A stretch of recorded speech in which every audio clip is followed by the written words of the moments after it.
Perang Dunia Kedua adalah pertempuran terbesar dan paling mematikan dalam sejarah umat manusia. 19 tahun setelah berakhirnya Perang Dunia Pertama, dunia kembali dihantui oleh bayang-bayang ketegangan dan konflik yang semakin memburuk. Pada tahun 1939, keheningan kembali pecah menjadi kekerasan tanpa ampun. Seperti kilat di malam gelap, perang kembali melanda dunia, mengguncangkan hati dan merobek kedamaian yang rapuh.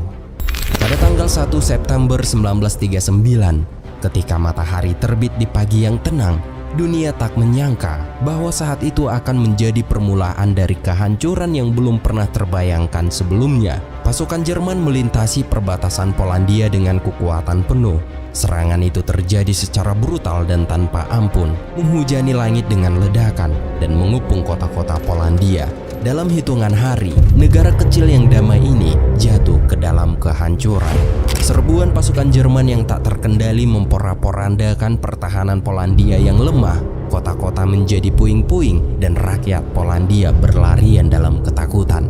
Pada saat yang sama, dunia menahan nafas ketika mereka menyaksikan kemarahan Jerman yang terus meluas. Berita penyerangan itu pun menyebar dengan cepat ke seluruh dunia. Dan pada tanggal 3 September 1939, Britania Raya dan Perancis sebagai sekutu Polandia memutuskan bahwa mereka tidak bisa lagi berdiam diri. Mereka menyatakan perang terhadap Jerman yang telah menciptakan badai yang tak terelakkan.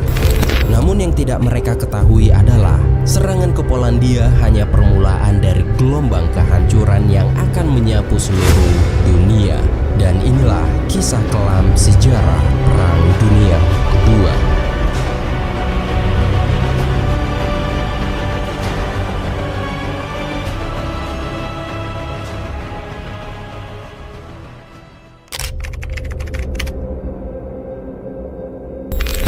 Tahun 1939, Jerman dipimpin oleh diktator Nazi yaitu Adolf Hitler.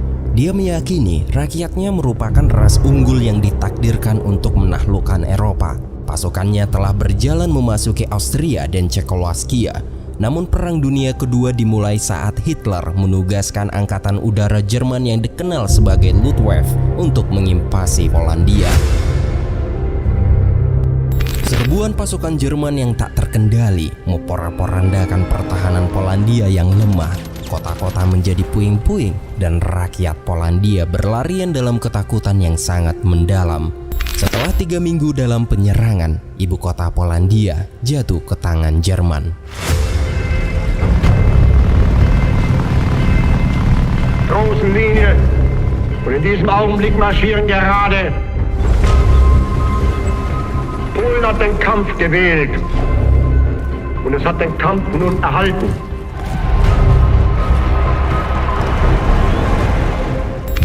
Setelah Jerman berhasil menduduki Polandia, teror pun dimulai. Pasukan Jerman menangkap rabi ortodoks, kemudian mengikatnya di atap sinagoge kayu dan membakarnya hidup-hidup. Dan pasukan Jerman hanya menentukan kapan mereka akan membunuh semua warga Polandia. Sehingga satu-satunya pilihan yang tersisa bagi para penduduk adalah membela diri dan melindungi keluarga mereka sebisa mungkin. Walaupun secara perlahan-lahan semua pembantaian itu terjadi. I remember seeing the dead horses and the ruined buildings. My mother burst crying and she threw up when she saw everything that was happening. It was just such a shock. We were simply overwhelmed by the German military might. It was a feeling of being in a trap. There was no way out. The Germans started the terror immediately. They brought in the Orthodox rabbi and tied him up to the roof of the wooden synagogue and started a fire, and they all died right in front of my eyes. Setelah menduduki Polandia, Hitler hendak membentuk kekaisaran Jerman dengan menginvasi negara-negara timur. Namun Inggris Raya dan Perancis memiliki pakta dengan Polandia, sehingga Inggris Raya dan Perancis menyatakan perang dengan Jerman. Just to bring you up to date on the news of Europe, if you are just turning on your radios, Great Britain is now at war with Germany. Setelah menyatakan perang dengan Jerman, anak-anak di Paris dan London diamankan ke perdesaan. Lalu Perancis dan Inggris meminta bantuan pasukan kolonial mereka dari Asia dan Afrika. En monde de maîtres et d'esclaves, nous avons à sauver la liberté et la dignité humaine. Pasukan sekutu menyebar di sepanjang garis Maginot, sebuah rangkaian bunker dengan benteng di sepanjang perbatasan Jerman. Selama 8 bulan, kedua kubu saling mengawasi dari sisi berseberangan.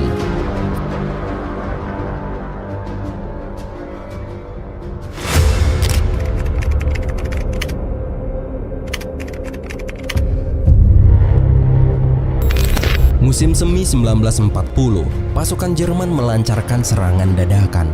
Mereka mengintari garis Maginot dan melewati hutan Ardennes. Und was die in Polen versprochen hat, wird sie in England und Frankreich.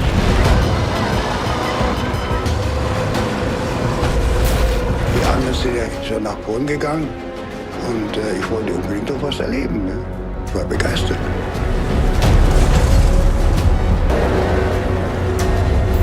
Setelah menaklukkan Maginot dan Netherlands, kemudian pasukan tank lapis baja dengan roda ban karet atau disebut dengan Panzer menyerbu Belgia, Belanda, dan Perancis. Wieder ging es weiter und wir haben uns schon gewundert, dass also da kaum Gegenwehr ist. Mengetahui penyerbuan itu, pasukan Inggris mengerahkan beberapa kendaraan lapis baja yang sangat usang. Namun kendaraan itu tak kuat untuk berhadapan dengan serangan tank lapis baja milik pasukan Jerman. Hanya sekali tembakan, tank lapis baja pasukan Inggris langsung hancur. Mengetahui kekuatan pasukan Panzer, pasukan Inggris bergerak mundur ke pantai Dunkirk dan mereka terpojok oleh pasukan Jerman. Mereka terjebak tanpa pertahanan. Tak lama kemudian, tiba-tiba pesawat-pesawat bermunculan dari langit. Pesawat-pesawat itu berdesing, menungkik, dan mulai menembaki pasukan Inggris. Pasukan yang sudah terpojok dan tak bisa berbuat apa-apa, mereka hanya bisa pasrah menerima teror yang mengerikan itu. Dalam keadaan terpojok, pasukan Inggris melakukan langkah evakuasi terakhir, yaitu menaiki kapal sekutu. Namun pesawat-pesawat itu melakukan serangan terbang rendah dan mulai melakukan serangan brutal dan menghancurkan kapal rumah sakit sekutu. Near Dunkirk this evening, Allied troops have been deliberately machine-gunned and slaughtered by low-flying aircraft. Allied hospital ships have been attacked.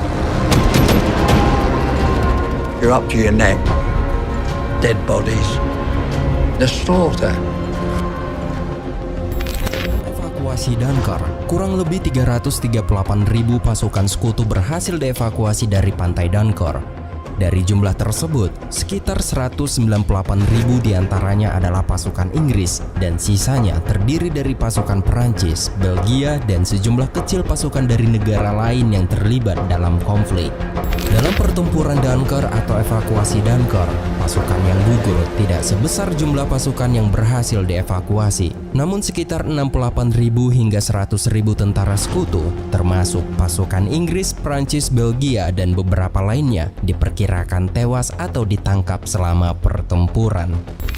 Selama beberapa minggu berperang, pasukan Jerman membunuh atau menangkap lebih dari 2 juta pasukan sekutu. Dalam 21 hari, pasukan Nazi berhasil kuasai Prancis dan memasuki Paris, dan Prancis mulai menyatakan menyerah ke pihak Jerman. France has surrendered. Kemudian di Berlin, Hitler disambut sebagai bak pahlawan.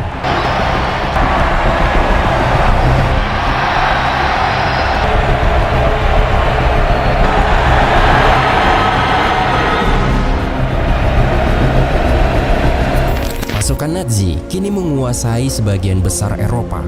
Hanya Inggris Raya yang jadi penghambat. Winston Churchill, Perdana Menteri Inggris pada tahun 1940, tak mau tunduk dengan peringatan Hitler. Kini Hitler mempersiapkan serangan mematikan terakhirnya. Ia berencana melakukan invasi berskala besar ke Inggris Raya. Namun terlebih dahulu, ia harus melumpuhkan Angkatan Udara Inggris Raya. Britain, alone, will continue the struggle.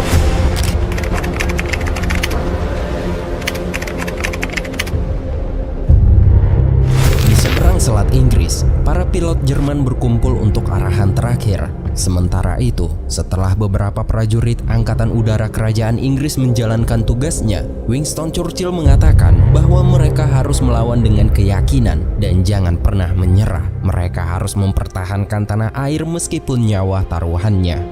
We are in one of the greatest battles in history. You ask what is our policy?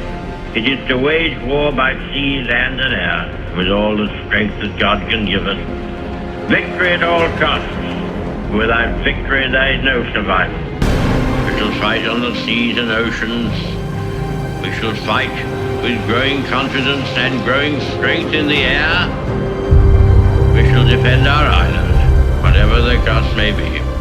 We shall fight on the beaches. We shall fight in the fields and in the streets.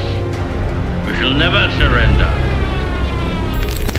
Setelah semua pasukan Angkatan Udara Inggris di atas tumpukan awan tebal, barulah mereka melihat musuh dan baku tembak pun terjadi.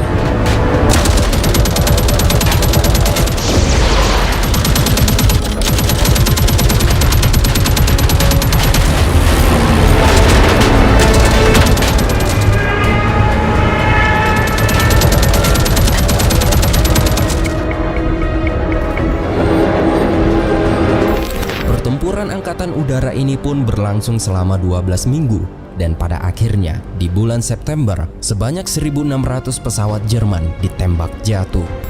Akibat banyaknya korban dari pihak Jerman berjatuhan, seluruh misi harus dibatalkan dan pertempuran Inggris Raya pun berakhir dan untuk saat ini Inggris terbebas dari invasi.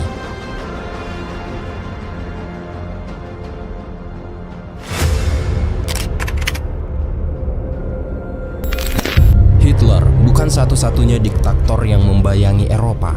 Italia punya orang berkuasa sendiri, yaitu Benito Mussolini, merencanakan kesepakatan dengan Hitler dan menyiapkan militernya sendiri.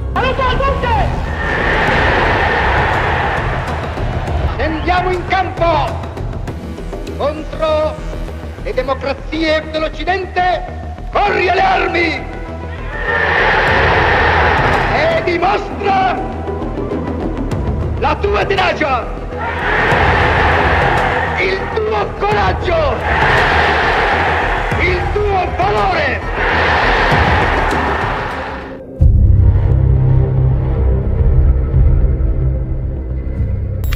Inggris yang masih disibukkan melawan Jerman, Benito memanfaatkan untuk menginvasi Mesir, jajahan Inggris. Sementara itu di Eropa, ribuan tentara sekutu kini menjadi tawanan perang. Salah satunya adalah Pham Pham Kiem, tentara Vietnam yang bertugas di Angkatan Darat Inggris. Kemudian tentara Nazi mulai memisahkan tentara kolonial dari tahanan perang lainnya. Setelah mencukur rambut semua tawanan, mereka diberi nomor identifikasi. Namun alasan dibalik pemberian nomor tersebut tidak dipahami oleh para tahanan. Ternyata Nazi melakukan sesuatu yang mereka sebut riset medis untuk memajukan keyakinan rasis mereka, dan ini baru permulaan. Kemudian kita menuju ke area ibu kota Polandia, yaitu Warsawa.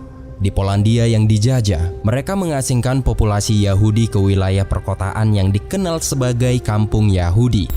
Seorang pemuda bernama Julian Kulski yang masih berumur 13 tahun. Dari pengakuannya, ia sangat bertekad untuk melawan pasukan Jerman sehingga ia memutuskan ikut masuk ke pasukan perlawanan Polandia. Awalnya ia hanya menjadi seorang budak yang membawa pesan melalui jalur bawah tanah rahasia. Kemudian komandannya mengajarinya menggunakan senjata dan cara membunuh orang dengan pisau atau tangan kosong. Setelah mendapat ilmu dalam melakukan serangan, unit Julian mempersiapkan perlawanan terhadap penjajah. Namun operasi mereka ini diketahui oleh Nazi dan komandan mereka dari pasukan perlawanan Polandia tertangkap dan langsung dibunuh. Melihat komandan mereka dibunuh, Julian dan beberapa anak lainnya semakin marah dan mulai mencari pasukan Jerman. Di pusat kota mereka bertemu salah satu tentara Jerman dan langsung menghabisinya. Dan hal ini merupakan pertama kalinya Julian Kulski membunuh manusia. Keesokan harinya, atas kematian pasukan Jerman itu diketahui. Hal ini pun membuat para prajurit Nazi mulai melakukan pembantaian. Tahap awal, mereka membunuh 20 wanita dan anak-anak sebagai ganti atas kematian satu pasukannya. I feel responsible for the death of these poor people. Di kampung Yahudi, orang-orang Yahudi mulai dikumpulkan dan ditarik paksa untuk dibawa ke kamp-kamp yang sudah dibangun oleh Jerman. Dan Nazi juga punya rencana terhadap orang-orang Polandia yang tersisa. Setelah beberapa hari kemudian, pasukan tentara SS datang. Pasukan SS merupakan pasukan elit Nazi yang anggotanya diambil dari barisan pengawal Hitler yang paling ditakuti di seluruh Eropa, yaitu Schutzstaffel atau biasanya disingkat dengan sebutan pasukan SS. Dari pengakuan warga sipil Polandia bernama Aloji Twardowski, ia mengatakan para anak-anak dibawa ke suatu tempat dikarenakan makanan di Polandia sangat terbatas. Maka dari itu pasukan SS memasukkan anak-anak ke dalam gerbong kereta api yang tertulis anak-anak Polandia akan dipelihara di Kaisaran. Dan ini merupakan pengakuan dari Aloji Twardowski. Eines Nachts kam ein Trupp SS-Leute. Man erzählte den Müttern, da es sehr schlecht mit den Lebensmitteln für Polen bestellt war, Sie wissen, dass man die Kinder aufpäppeln wollte und ins Reich bringen würde, in so ein Kinderlager. Weiß ich noch, auf einmal befand ich mich, und die Kinder wurden dann ihnen aus den Armen gerissen, in die Züge. Wobei auf den Waggons stand, polnische Kinder zur Ernährung ins Reich. Aloji Twardowski adalah salah satu dari 20.000 anak Polandia yang diculik pasukan SS saat itu. Dan ketika semua anak-anak sudah memasuki remaja, Hitler menjadikan mereka semua sebagai prajurit Jerman yang akan berperang. Deutsche Jugend, wir wollen ein Volk sein. Und ihr, meine Jugend, soll dieses Volk nun werden. Denn ihr seid Fleisch. Von unserem Fleisch und Blut, von unserem Blut. Und in euren jungen Gehirn brennt dasselbe Geist, der unten herrscht. Vor uns liegt Deutschland, in uns marschiert Deutschland und hinter uns kommt Deutschland.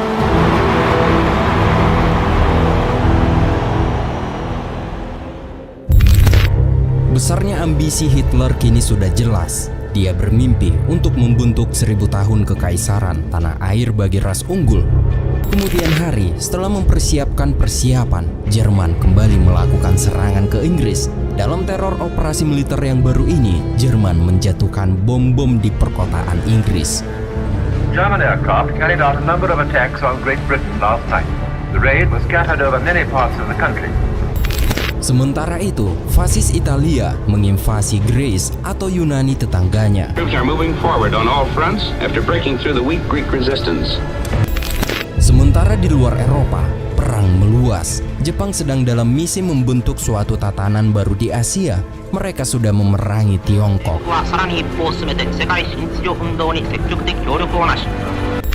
Dan kini, Nazi Jerman, fasis Italia, dan imperialis Jepang sepakat untuk bergabung membentuk aliansi baru yang tangguh, dan mereka dikenal sebagai Blok Poros. Mereka berniat menguasai dunia. Namun ada satu pihak yang perlu diperhitungkan, yaitu Uni Soviet yang memiliki pasukan terbesar di dunia. Dalam diri Joseph Stalin, ada seorang diktator yang ambisinya menyamai Hitler.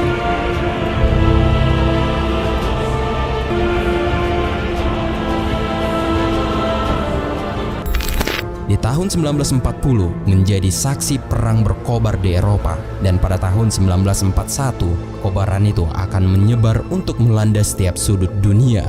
Dan di tahun ini Jepang mulai melakukan serangan ke Pearl Harbor melalui udara, dan film dokumenter ini pun bersambung.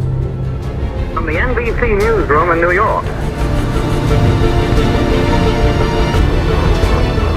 President Roosevelt said that the Japanese have attacked the Pearl Harbor from the air. I'll repeat that. President Roosevelt says that the Japanese have attacked Pearl Harbor in Hawaii from the air.